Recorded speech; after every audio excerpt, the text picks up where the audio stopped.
Right. Hey, just to start off, just a word about Rigo and obviously the news that he put out there for everyone. You saw it today that Rigo's going to have an operation tomorrow to remove a cancerous tumor. We learned of his diagnosis last week, and we're just thankful that they caught it before it spread. We talk often about the culture in our building, and the character and the makeup of the players on this team. And, most, if not all of you, know Rigo, the kind of person he is, that he's one of the most well-liked and respected players in our building. So just want to reiterate how fortunate we are to have him as a leader, a teammate, and a friend. And, to further show the type of teammate he is, obviously he received the information late in the week. There was discussion on whether or not he would play or not play.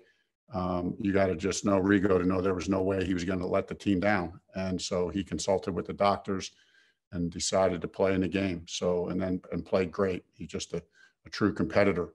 So we know that's how he's going to handle this off the field. That we have no doubt he'll overcome this. Obviously, we're very optimistic about the prognosis and about the timetable to get back. It's we don't want to put any date on a timetable, but we're very optimistic. And knowing Rigo, God willing, it'll be sooner rather than later, but we just have to take that and see how the procedure goes and everything there. So we love Rigo. We're here and supporting him and just praying for a speedy recovery. So I'll open it up for questions. All right, Mike Chappell. Frank, in your career as a coach and a coordinator and all this, you've dealt with injuries. How different is it when you're talking cancer and COVID with some of these guys? It's different, Chap. Your sense of that is right. It's different. It puts things in perspective. We all know everyone's livelihood is really important to them as far as their job and their game, so on and so forth, how you feed your family. And so football's really important to us. It's our way we make a living. But we all know that family and health comes first. And so these kind of things, and I'm thankful for our organization, for the family culture that we have, starting from the top, from the Irsay family. You guys know better than I do because you've been here longer than I have, just the extent that, Mr. Irsay and his family and this organization will go to help players when they go through situations. So very thankful for that and don't take that for granted. All right, Zach Kiefer. Greg, not to switch gears too abruptly, did you guys get any word back on Anthony Castonzo's knee? We did. I can give you a little bit more information on that, Zach. Yeah, it is an MCL sprain, like you guys kind of deduced. It was, and you know how those things go. How many weeks or the exact timetable on it? We gotta wait to see how this week falls out. It's really too early to tell, but so we'll just leave it at that. Stephen Holder. Frank, I don't like to read into people's words, but you said that you guys are very optimistic about Rigo's prognosis. Are you saying that just in a matter of speech, or without getting into details about what is going on? Is there a reason? Is there a reason from the doctors for that optimism? Just catching it early. Catching it early before there was any spread, and I haven't talked to the doctors per se, but right. Everything I'm getting from our medical people are very optimistic, and obviously we got great doctors here to handle it. So, we'll proceed accordingly. This week we'll, he'll have the procedure tomorrow, and that's a great step to catch us. It's funny.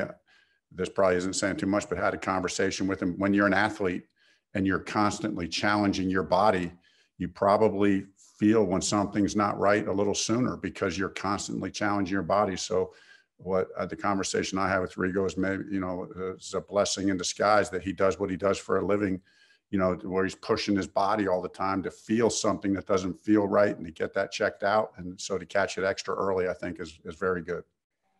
And I assume there has been no conversation about the impact on his career, regardless of how long. Exactly. No conversation about that whatsoever. Okay. Taylor? I know the obvious question now is he's going to miss some time. So how do you guys plan to handle that, the punting situation and kickoffs? Will that stay with Blankenship and just moving forward?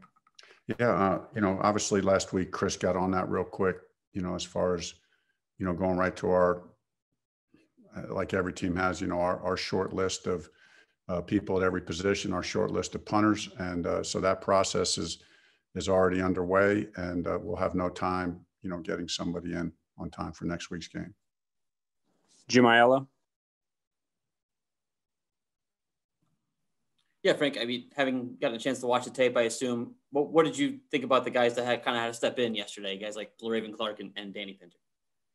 Yeah, I mean, I think they held their own. I thought Danny, especially for being a rookie and the position at center and all that's required there, I thought he did very well, more than held his own.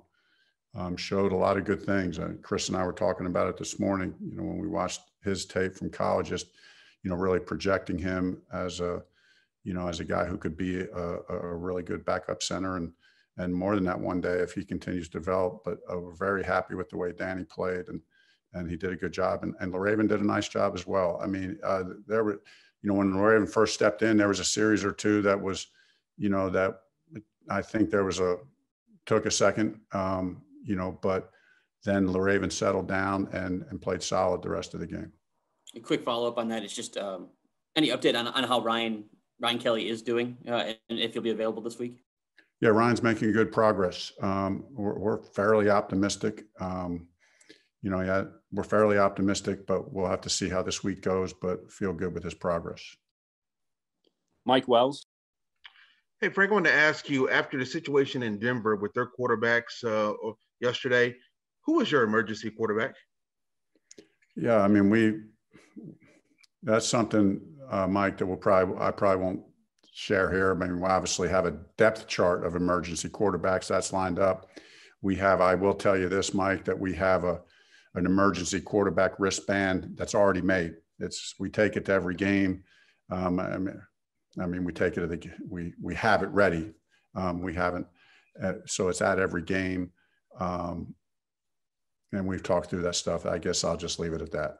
Okay. And I wanted to follow up asking about Anthony. You made a mention that, there obviously no timetables. I'm assuming he probably won't play this week. Is that safe to assume, or is that even too far-fetched? Yeah, I mean, like I said, there's no way to really evaluate where he's at right now until he can test it. I mean, it's an MCL sprain. So, the examination today is not at that level where we're not even talking about that decision about, what week is possible. It's okay. It's not worst case scenario, some degree of an MCL sprain. Let's take a few days to figure out what degree and how many weeks that may be. Joel Erickson. Frank, have you guys considered maybe quarantining a quarterback or signing somebody to the practice squad and quarantining them in light of what happened to Denver? Yeah, we've actually talked a lot about it. And, we've talked about it with Jacoby. There have been multiple weeks where we thought, okay, Jacoby, you just, stay home and then come in for practice. I've talked about that with Jacoby several weeks ago. And, but we haven't done that at this point, Joel, just because we feel so confident that we're going above and beyond all the precautions of the protocol, especially in the quarterback room, because of the nature of that position and how hard it is to replace that position. So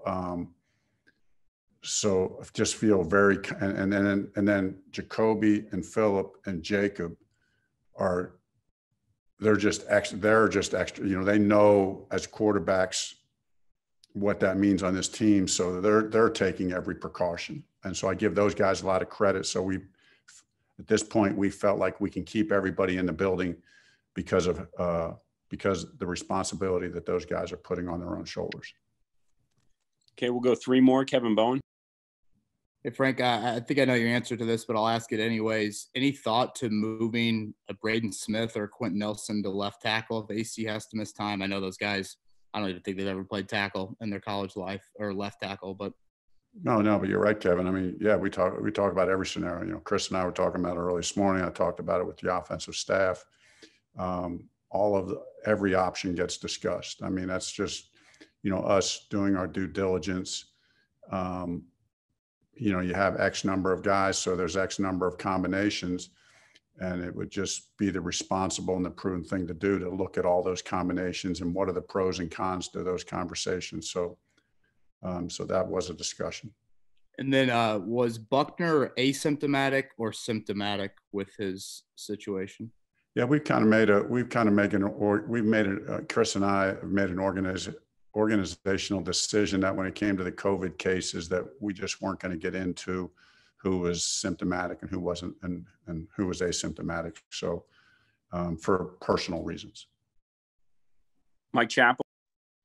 I'll probably take care of my question. Then can you tell us if Jonathan Taylor is just high risk or has he tested positive? You know, no, Jonathan was high risk. So he should be a 5-day guy? That's correct. Cool, thank you. Okay, Wish TV. Another quick one, Coach. I didn't know if you had any updates on Kari Willis or Jordan Wilkins. Both I know a little banged up yesterday. Yeah, we had our medical meeting, you know, earlier today. You know, both guys are pretty banged up, but, you know, they're both tough guys. So, you know, both the types of injuries that it's just too early to tell. We got to see. You guys know how it is that the day after a game, most times you really don't start feeling better till Thursday or Friday.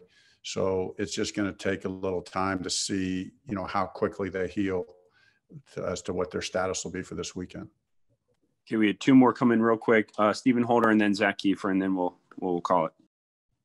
I guess I was just going to ask, I don't have my dates right off the top of my head, but with Autry, is he should be cleared soon, right? Or can you speak to that?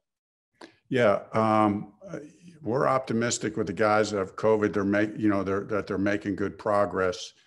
Again, just because of the nature of COVID and all the uncertainties behind it, you know, I'm not prepared to say he'll be available for the game, not be available for the game, because, you know, these things change on a daily basis, as you know. So I will tell you that we've had nobody's had any setbacks. You know, he's doing, you know, everybody's doing well, and they're moving along the path the way they should be moving along the path to being active. So we'll be optimistic that path will continue, and you guys know the dates. So if it all works out, great. Last one, Zach Kiefer. Where's Rocky Sin at right now? He's had a couple rocky weeks, and I'm just curious what the tape told you and what, if at all, you or Matt have talked to him about. You know, Rock is, you know, like a lot of our players, right? I mean, there's been a lot of good moments on tape. You know, he had the two unfortunate penalties, you know, and the one's a double move. And, you know, it's just continuing to work your technique and to find ways, especially when you're a perimeter player as a corner. It's just easier. You're just exposed out there, as we all know it, but that's what corners love. They have that mindset that they have a confidence about themselves, and Rock has a confidence. So what I've experienced, you know, in these kind of situations is the truly great competitors, which we believe Rock is, you know, shake it off. You know, you have a day where you get a couple penalties, and, you know, they're penalty. Yeah, sure, they're penalty. They were called penalties, so they're penalties. Are they, you know,